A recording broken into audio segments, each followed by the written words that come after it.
So what you can let ChatGPT do is generate information in table formats as well. So to do that, I'm going to go around over here and I'm going to go around and say write a table.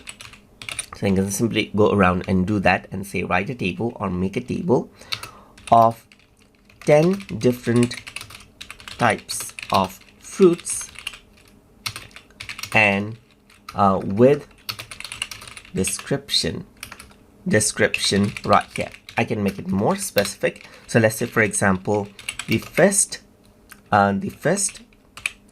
column should be SN, that is symbol number. Second column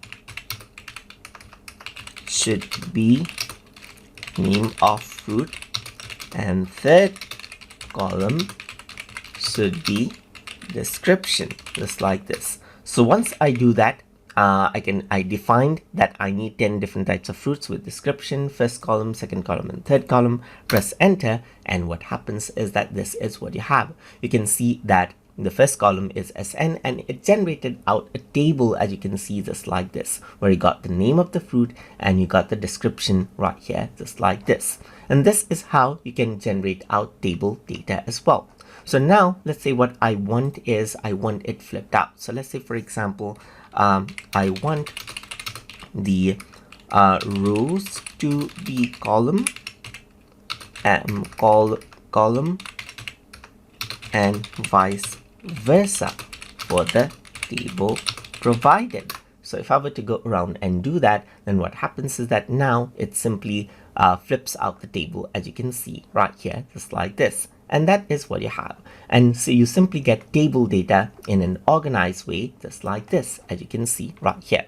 You can also go around and give regular data and turn it into a table. Let's say, for example, I simply have this particular data right here. So now I don't have it in a table format. I simply copied and pasted it.